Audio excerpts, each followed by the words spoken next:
War. War never changes. The Romans waged war to gather slaves and wealth. Spain built an empire from its lust for gold and territory.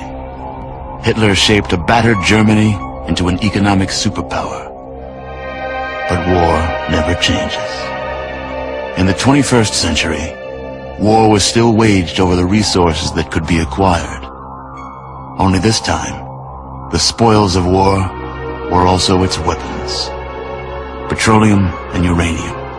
For these resources, China would invade Alaska, the US would annex Canada, and the European Commonwealth would dissolve into quarreling, bickering nation-states bent on controlling the last remaining resources on Earth. In 2077, the storm of World War had come again. In 2 brief hours, most of the planet was reduced to cinders. And from the ashes of nuclear devastation, a new civilization would struggle to arise.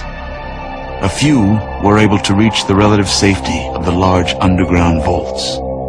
Your family was part of that group that entered Vault 13. Imprisoned safely behind the large vault door, under a mountain of stone, a generation has lived without knowledge of the outside world. Life in the vault is about to change.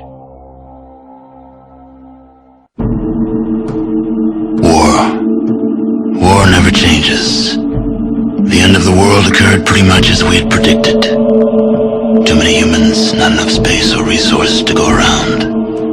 The details are trivial and pointless. The reasons, as always, purely human ones. The Earth was nearly wiped clean of life.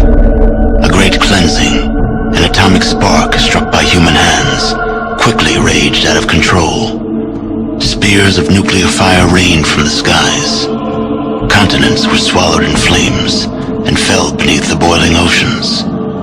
Humanity was almost extinguished, their spirits becoming part of the background radiation that blanketed the Earth. A quiet darkness fell across the planet, lasting many years. War never changes. Since the dawn of humankind, when our ancestors first discovered the killing power of rock and bone, blood has been spilled in the name of everything from God to justice to simple psychotic rage.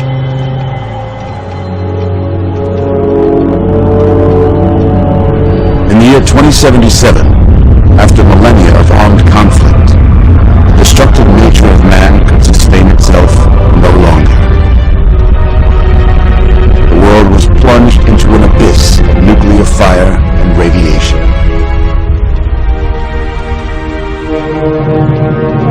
But it was not, as some had predicted, the end of the world. Instead, the apocalypse was simply the prologue to another bloody chapter of human history. For man had succeeded in destroying the world, but war never changes.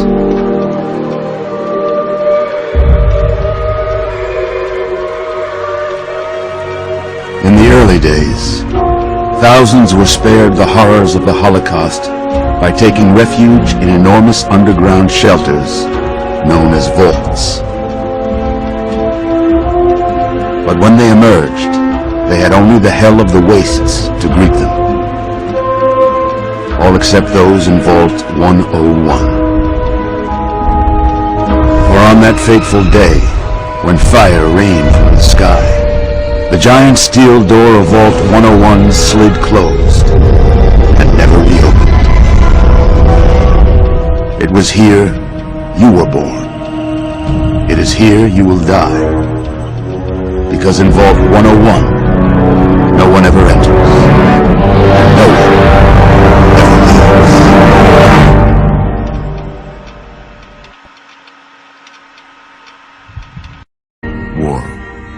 War never changes. When atomic fire consumed the Earth, those who survived did so in great underground vaults. When they opened, their inhabitants set out across the ruins of the old world to build new societies, establishing villages, forming tribes. decades passed, what had been the American Southwest united beneath the flag of the new California Republic, dedicated to old world values of democracy and the rule of law. As the Republic grew, so did its needs. Scouts spread east, seeking territory and wealth, dry and merciless expanse of the Mojave Desert. There are tales of a city untouched by the warheads that had scorched the world, and a great wall spanning the Colorado River. The NCR mobilized its army and sent it east to occupy Hoover Dam and restore it to working condition. But across the Colorado, another society had arisen under a different flag. A vast army of slaves forged from the conquest of 86 tribes, Caesar's Legion. 4 years have passed since the Republic held the dam, just barely, against the Legion's onslaught. The Legion did not retreat. Across the river, it gathers strength. Campfires burn, training drums beat. Through it all, the New Vegas Strip has stayed open for business, under the control of its mysterious overseer, Mr. House, and his army of rehabilitated tribals and police robots. You are a courier, hired by the Mojave Express to deliver a package to the New Vegas Strip. What seemed like a simple delivery job has taken a turn for the worse.